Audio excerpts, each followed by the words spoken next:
పవన్ గారు చెప్పండి, ఈరోజు కేటీఆర్ గారు సవాల్ని స్వీకరించి ఈరోజు ప్రెస్ క్లబ్కి అయితే రావడం జరిగింది పార్టీ శ్రేణులు అందరితో కూడా. సో నిజంగానే ఈరోజు ముఖ్యమంత్రి గారు విసిరిన సవాల్ని మరి ముఖ్యమంత్రి గారు స్వీకరించారా లేదా అంటే మనందరం చూసాం. ఆయన కోసం చేరేసి పెట్టారు, ఆయన ఇంకా రాలేదు. కాకపోతే ఆయన ఢిల్లీ ఏదైతే రైతులకు సంబంధించినటువంటి ఎరువులకు సంబంధించినట్టు కావచ్చు, అదేవిధంగా ఫెస్టిలైజర్ విత్తనాలకు సంబంధించినటువంటి కావచ్చు, ఆ అంశాల మీద చర్చించడానికి ఈరోజు ఢిల్లీ వెళ్ళినట్టుగా కూడా వార్తలు వస్తూ ఉన్నాయి.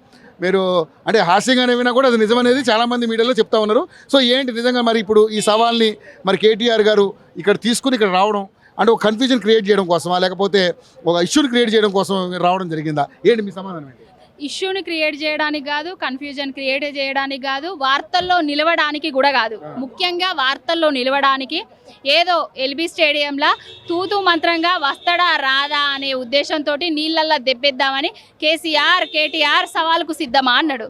రామన్న రానే వచ్చిండు, సవాలుకు సిద్ధమే, సోమాజీ కూడా వస్తానా రా అనేసి రామన్న పిలిచిండు రేవంత్ రెడ్డిని. సవాల్ను స్వీకరించే దమ్ము లేక, ధైర్యం లేక, చేసింది చెప్పుకోవడానికి ఏం లేక తోక ముడిచి ఢిల్లీకి వారిపోయిండు. ఎరువుల కోసం పోయి అక్కడ చర్చించుతాను అనుకుంటారా? ఢిల్లీలో రాహుల్ గాంధీ అపాయింట్మెంట్ దొరకక అక్కడ ఎరువుల కోసం మాట్లాడే తెలివి లేక బాత్రూంలో కూర్చొని ఏడుతాడట. అది విషయం. విశ్వసనీయ వర్గాల నుంచి మాకు అందిన వార్తలు ఇవి. మేము వెళ్ళి చూడలేదు. ఏబిఎన్ రాధాకృష్ణ రాత్తనేమో మీరు చదువుతారు, మీరు ప్రచురిస్తారు, మీరు ఆ మాటకు ఆహా ఓహో అంటాడు. మేమేమో ఊహాతోటో లేకపోతే విశ్వసనీయ వర్గాల నుంచి మాకు అందిన సమాచారంతో మాట్లాడితేనేమో మీరు వెళ్ళి చూసిరా అంటారు. ఏందండి చర్చకు రమ్మంటాడు, చర్చకు వస్తేనేమో సిద్ధంగా లేడు, తోక ముడిచిండు, ఢిల్లీకి వారిపోయిండు. ఆయన లేకున్నా కూడా ఆయన కాంగ్రెస్ పార్టీలో నాయకులు ఉన్నారు, మంత్రులు ఉన్నారు. ఎవరన్నా ఒకరు వచ్చి రైతులకు రైతు బంధు ఇచ్చినాం, ఎంత ఇచ్చినాం, రైతు భరోసా ఇచ్చినాం, గింతిచ్చినాం అని లెక్కలు చెప్పచ్చు కదా. నీళ్లు గిక్కడి నుంచి వెళ్ళి గిక్కడికి వస్తానే, గక్కడి నుంచి వెళ్ళి గట్ల తెచ్చినాం, వరద నీటిని 3,000కు 3,000 ఉంచబోమని చెప్పినాం, చంద్రబాబు నాయుడిని 1000 చాలన్నాం అని గా ముచ్చట చెప్తే అయిపోతుండే కదా. రైతు భరోసా లేదు, రైతు బంధు లేదు, రైతులకు నీళ్లు లేవు, రైతులకు ఎరువులు లేవు, రైతులకు కరెంటు లేదు, రైతులకు నీళ్లు లేవు. ఏమున్నాయి? రేవంత్ రెడ్డి జేబులల్లా కట్టలున్నాయి, రేవంత్ రెడ్డి పక్కన మూటలున్నాయి, ఢిల్లీకి ఫ్లైట్ ఉన్నది, 49 సార్లు ఢిల్లీకి పోతా, మూటలను నా సీటు కాపాడుకోవడానికి రాహుల్ గాంధీకి ఇస్తా, ఒక గది నడుస్తున్నది తెలంగాణ రాష్ట్రంలో. మీరు అన్నారు కదా, ఇవన్నీ లేకపోవడానికి కారణం మీరే కదా. అన్ని లక్షల కోట్లు అప్పు చేస్తే మరి ఆ అప్పులకు మిత్తులు కట్టడానికే ఇప్పుడు ఉన్నటువంటి ఏదైతే మనీనంతా సమకూర్చి ఆ అప్పులకు మిత్తులు కట్టుకుంటూ పోతుంది ప్రభుత్వం. నన్ను కోసుకు తిన్నా రూపాయి లేదు నా దగ్గర అంటున్నాను. మంచి క్వశ్చన్ అడిగిండ్రండి, మంచి క్వశ్చన్. కాంగ్రెస్ వాళ్ళు ఏదైతే మభ్య పెడుతున్నారో, మాయ చేస్తున్నారో, తెలంగాణ రాష్ట్ర ప్రజలను ఏమారుస్తున్నారో ఆ క్వశ్చన్ను మంచి క్వశ్చన్ అడిగిర్రు. కాంగ్రెస్ వాళ్ళు పదే మీకు చెప్పినట్టుగా అడిగిండ్రు. కాంగ్రెస్ వాళ్ళకే చెప్తానా, కేసీఆర్ గారు 10 ఏళ్లల్లా ఎన్ని లక్షల కోట్ల అప్పులు చేసిరో రాసుకోర్రి, కానీ 1,00,000 కోట్లకు పైగా ఆస్తులను సృష్టించిండు. లంకె బిందెలు లేవు అన్నవు, లంకె బిందెలను ఇచ్చిండు, మట్టి బిందెలే ఇచ్చి పెయిండు అనన్నావు. శాతగాని సవట సన్నాసి దద్దమ్మ, శాతనాయినోడు అయితే మట్టి బిందెలు ఇచ్చినా లంకె బిందెలుగా తీర్చిదిద్ది ఇంకో రూపాయిని జోడించి ఆదాయాన్ని సృష్టిస్తాడు, ఆదాయాన్ని ప్రజలకు పంచుతాడు.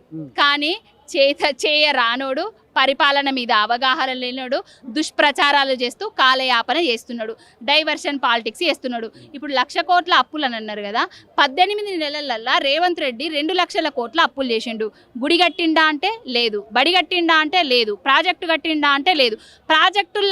కట్టిన ప్రాజెక్టులల్లా కొబ్బరికాయలు కొట్టడానికే 2 లక్షల కోట్ల అప్పులైతే ప్రపంచంలోనే అతిపెద్ద lift irrigation project Kaleshwaram project కడితే ఎన్ని లక్షల కోట్లు కావాలండి?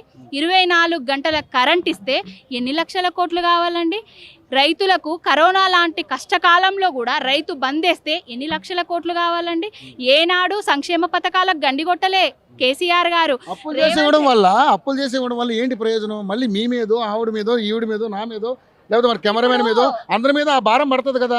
సో అలా అప్పులు చేసి ఉండడం వల్ల ఎవరికి ఉపయోగం అంటున్నా? ఈ క్వశ్చన్ ను రేవంత్ రెడ్డిని కూడా అడగండి, రేవంత్ రెడ్డిని కూడా అడగండి. రైతు బంధు కాదు, భరోసా ఇస్తాం, కేసీఆర్ 2 పంటలకే ఇచ్చిండు, నేనత్తే 3 పంటలకి ఇస్తా, బిచ్చమెత్తాండు 10,000 కేసీఆర్ గారు, నేనత్తే 15,000 వేస్తా అనేసి ప్రగల్భాలు పలికిండు.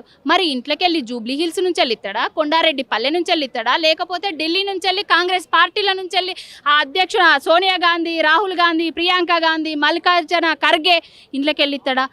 కేసీఆర్ గారు దళిత బంధు 10 లక్షలు ఇస్తే 10 లక్షలే ఇచ్చిండు. అంబేద్కర్ అభయాస్తం పథకం కింద ఇచ్చిండు ఎంతమందికి ఇచ్చుంటాడు? చాలా మందికి ఇచ్చిండు. మా హుజరాబాద్ నియోజకవర్గానికి రండి, మా సిరిసిల్లకు రండి, మా చొప్పదండికి రండి, మా కరీంనగర్కి రండి, మా చుట్టుపక్కల ఉన్న ఏరియాలకు రండి. మహిళలను పారిశ్రామికవేత్తలుగా తీర్చిదిద్దిండు. అక్కడ ప్రముఖమైన వీడియోలు నా సోషల్ మీడియాలో నేను పోస్ట్ చేయడం కూడా జరిగింది. అంబేద్కర్ అభయహస్తం పథకం కింద 12 లక్షల రూపాయలు ఇస్తా అని చెప్పిండు. మల్లికార్జున ఖర్గే వచ్చిండు, చేవెళ్ళ డిక్లరేషన్ సభ ఏదో పెట్టుకొని అప్పుడు తుంగలో దొక్కిర్రు. మొన్న ఎల్బీ స్టేడియంలో మల్లికార్జున ఖర్గే వచ్చిండ్రు. మరి 10 మంది కన్నా దళిత బంధు 12 లక్షలు ఇయ్యలేదు ఎందుకు? ఏం చేసిర్రు? ఎక్కడి నుంచి వచ్చినాయి? మరి అప్పులు చేసే ఇత్తడు అని తెలియకనా తెలంగాణలో ఉన్న ప్రజలు ఓట్లేసింది? రైతులకు కాకుండా మహిళలకు, ఆడబిడ్డలకు తులం బంగారం ఇస్తా అని చెప్పి ఇయ్యలేకపోయాడు. ఒకవేళ మీరే అధికారంలో ఉంటే ఏం చేద్దరు? మరి మేము అధికారంలో ఉండేది ఉంటే ఓం భీమ్ బుష్ చేసిండో, భీమ్ బుష్ చేసిండో, లేకపోతే చంద్రబాబును కరకట్టకు పంపించిండో గానీ కేసీఆర్ గారు చేన్లల్లా, శెలకల్లల్లా, వాగులల్లా, వంకలల్లా 365 రోజులు నీళ్లను పెట్టిండు. నీళ్లు ఎక్కడ తగ్గే ముఖం లేకుండా, రైతులకు కష్టం లేకుండా పాలించిండు. కరెంటును కూడా ఓం భీమ్ బుష్ చేసిండో తెలియదు, మాయ చేసిండో, మచ్చింద్ర కథలు చేసిండో తెలియదు కానీ 24 గంటల కరెంట్ ఇచ్చిండు. అప్పుల కుప్పల మోడీ ఎత్తండా, దేశంలో ఎవరు ఎత్తండ్రు అనేది దానికి ఒక ఉంటుంది, చర్చ ఉంటుంది. దానికి కూడా నేను వస్తా. ఎవరెన్ని అప్పులు చేస్తున్నారు, మోడీ ఎంత అప్పులు చేసిండు, మోడీ తెలంగాణలో ఉన్న భారతదేశంలో ఉన్న ప్రజలకు ఏమిస్తాడు, తెలంగాణ రాష్ట్రంలో కాంగ్రెస్ ఎంత అప్పులు చేసింది, కాంగ్రెస్ ఏ విధంగా నయవంచన చేస్తున్నది అనేది కూడా చెప్తా. ముఖ్యంగా చూసుకుంటే మరి ఈ పోరాటం అంటే కేటీఆర్ గారు కేవలం డైవర్ట్ పాలిటిక్స్ చేస్తున్నా ఉన్నారు. ఎందుకంటే 3 కేసులు మీ చుట్టూ ఉన్నాయి. ఈ కార్ రేస్ విషయం ఒకటి, ఫోన్ ట్యాపింగ్ ఒకటి, కాళేశ్వరం ఒకటి. ఈ 3టికి సతమతం అవుతూ ఇలాంటి కార్యక్రమాలు చేసి కొంత డైవర్ట్ చేస్తున్నారు అనేది చాలా మంది దగ్గర నుంచి వినిపిస్తున్నటువంటి మాట. మరి బీఆర్ఎస్ దీనికి ఏ విధంగా? మీరు సీనియర్ జర్నలిస్ట్ రవి గారు, మీరు ఎప్పటి నుంచో రాజకీయాలలో ఉన్నారు. కేసీఆర్ గారు, కేటీఆర్ గారు, హరీష్ రావు గారు కేసులకు భయపడే వ్యక్తులే కాదు. కేసులకు భయపడేదే ఉంటే తెలంగాణ రాష్ట్రమే రాకపోతుండే.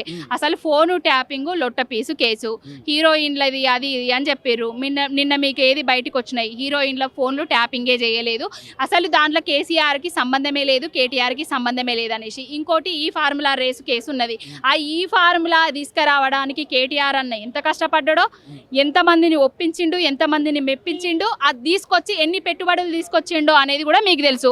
ఆ ఈ ఫార్ములా రేసును నిర్వహించక రేవంత్ రెడ్డి ఏ విధంగా చేసిండో, అసలు కేసు వేయవలసి వస్తే రేవంత్ రెడ్డి మీదనే వేయాలి. బ్రాండ్ ఇమేజ్ని తగ్గించి, బ్రాండ్ని తగ్గించి ఈ ఫార్ములా రేసును నిర్వహించినందుకు. ఇంకొకటి ఏంటంటే కాళేశ్వరం ప్రాజెక్టు మీద అవాకులు చెవాకులు నిరాధారమైన ఆరోపణలు చేస్తారు. అదేందో సిట్ మొన్న ఘోష్ కమిటీ వాళ్ళు వచ్చిర్రు, అన్ని లెక్కలు ఇచ్చిర్రు, అన్ని పత్రాలు ఇచ్చిండ్రు. ఏం జరిగింది ఏంది అనేది తెలంగాణ ప్రజలకు అన్నీ అర్థమైపోయినాయి. ఇప్పటికైనా ఈ మార్చే ముచ్చట్లను, చంద్రబాబు నాయుడు శంష ముచ్చట్లను, ఆ చంద్రబాబు నాయుడు అది అక్కడి నుంచి ఆంధ్ర నుంచి స్క్రిప్టులు రాస్తే ఈ తెలంగాణ చదువుడు ముచ్చట్లను బంద్ చేయాలని కోరుకుంటాను. కొత్తగా సెంటిమెంట్ రాజకీయాలు మొన్న కవిత గారు కూడా బిర్యానీ గురించి మాట్లాడింది. ఇప్పుడు మళ్ళీ చంద్రబాబు నాయుడు అంశాన్ని తీసుకొస్తా ఉన్నారు. ఎందుకు భయపడుతున్నారు? కొంపదీసి వాళ్ళు ఎక్కడైనా పోటీ చేస్తారని భయపడుతున్నారు? మేము అసలు భయపడతలేము. రా అని మేము పిలుస్తున్నాం. రమ్మని చెప్పండి, ఒకసారి రమ్మని చెప్పండి, చూసుకుందాం. రమ్మని చెప్పండి, అంతే. సిద్ధంగా ఉన్నాం. ఇప్పుడు ఒక్క కేసీఆర్ గారిని ఎదుర్కోవడానికి మోడీ ఏకమైండు, రేవంత్ రెడ్డి ఏకమైండు, చంద్రబాబు నాయుడు ఏకమైండు, కిషన్ రెడ్డి అందరు ఏకమైండ్రు. మీడియా అన్ని కూడా కొన్ని పచ్చ మీడియాలు ఏకమైనాయి ఒక్క కేసీఆర్ గారిని ఎదుర్కోవడానికి. ఒక్క కేసీఆర్ గారు లక్షల కేసీఆర్లుగా తయారు చేసిండ్రు. వాళ్ళందరూ మిమ్మల్ని అందరిని ఎదుర్కోవడానికి కూడా రెడీగా ఉన్నారు. 1,00,000 కేసీఆర్లే అయ్యి ఉంటే మన పార్లమెంట్ ఎలక్షన్స్ లో ఎందుకు మీకు 0 వచ్చింది? ఎమ్మెల్సీ ఎలక్షన్స్ లో ఎందుకు పోటీ చేయకుండా భయపడి 0 రావడానికి రేవంత్ రెడ్డి, 0 రావడానికి బీజేపీ ఎన్ని ప్రయత్నాలు చేసిర్రో మీకు అందరికీ తెలుసు. దాన్ని కొత్తగా చెప్పే బీజేపీకి సపోర్ట్ చేసి ఇప్పుడు 8 వస్తే తెలంగాణ రాష్ట్రానికి 0 తెచ్చిర్రు. ఏమన్నా ప్రయోజనం ఉపయోగం ఏమన్నా జరుగుతుందా? 2 కేంద్ర మంత్రులు ఉన్నాయి. ఏమన్నా తెలంగాణ రాష్ట్రం కోసం, తెలంగాణ ప్రజల కోసం గూర్ఖా పని చేస్తామని చెప్తారా? బండి సంజయ్ నిన్నటికి నిన్న ఏబిఎన్ ఆంధ్రజ్యోతి దగ్గర గూర్ఖా పని చేస్తా అని చెప్తున్నాడు. అది ముచ్చట. తెలంగాణ రాష్ట్రంలో తెలంగాణ రాష్ట్ర మేము దాడులు చేస్తామని ఎక్కడ చెప్పలేదు. దాడులు మీ మీ చేస్తామని మీ- మీ చెప్పకముందే ఛానల్లో కానీ మీ పేపర్లో కానీ ఆ రకమైనటువంటి భయోకంపితమైనటువంటి వార్తలు అయితే మీరు ప్రచురించారు భయాన్ని అయితే పుట్టించినవా లేదా? ఎందుకన్నా అంటే దాడి భయాన్ని అయితే దాడి పుట్టించినవా చేస్తారా లేదా? మీడియా మీద దాడి చేస్తారా అట్లా దాడి చేస్తామా? మీ మీద ఎప్పుడన్నా దాడి చేసినామా? మహా టీవీ మీద చేశారు మహా టీవీ మీద ఎవరి చేశారు. మహా టీవీలా ఏం తమ్మునేల్స్ పెట్టిరో మీకు కూడా తెలుసు రవి గారు. మీకు కూడా తెలుసు. కొంపలో కుంపటి రాకపోతే రాత్రికి వీడియోలు రిలీజ్ చేస్తా, అమ్మాయిల ఫోటోలు పెట్టి. అట్లాంటి ఎవరైనా జర్నలిజం అంటారా? దాన్ని బ్రోకరిజం అంటారా? జర్నలిస్టులను గౌరవిస్తాము, జర్నలిజానికి సలాం కొడతాము. ప్రజల కోసము ప్రజలు పడుతున్న కష్టాలను రోజు ప్రచురించే పత్రికలకు కాళ్ళు ముక్తం దండం పెడతాం. కానీ ప్రజలకు బురద రాజకీయాలు నేర్పుకుంటా తెలంగాణ రాష్ట్రం మీద తెలంగాణ సమాజం మీద బురద జల్లుతాం అంటే చూస్తూ ఊరుకోం. సో మొత్తానికి నెక్స్ట్ ఏంటి మరి మీ అంటే ఇప్పుడు స్థానిక సంస్థల ఎన్నికలు ఉన్నాయి, ఫైనల్ చెప్పండి ఏ విధంగా ఉండబోతుంది? స్థానిక సంస్థల ఎన్నికలల్లా ప్రజలే కర్రుగాల్చి వాత పెట్టే టైం వచ్చేసింది. ప్రజలు రెడీగా ఉన్నారు. రేపు ఏ ఎన్నికలు వచ్చినా కాంగ్రెస్ పార్టీకి ఈ దౌర్భాగ్యమైన పాలన ఈ రాష్ట్రంలో ఇంతవరకు రాలేదు. కాంగ్రెస్ అద్రో నాయన అనేసి రైతులు ప్రజలు అందరు తలలు పట్టుకుంటున్నారు. ఈ దెబ్బతో మీ గ్రాఫ్ ఏంటో తెలిసిపోతుంది. మా గ్రాఫ్ అంటే ఎలక్షన్లతోటే గ్రాఫ్ తెలిసిపోతుంది అని అంటే అది మీరు ఒకసారి ఆలోచించుకోవాలి.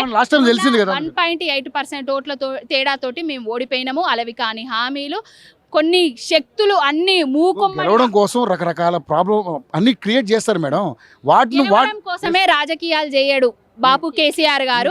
తెలంగాణ ప్రజల కోసం, తెలంగాణ ప్రయోజనాల కోసం ఎంత దూరమైనా వెళ్తాడు, ఎక్కడికైనా వెళ్తాడు. రేపు తెలంగాణ ప్రజలు కూడా ఆయన హక్కున చేర్చుకుంటారు. తెలంగాణ ప్రజలకు అర్థమైంది కేసీఆర్ గారు బీఆర్ఎస్ పార్టీ తెలంగాణకు శ్రీరామ రక్ష అని.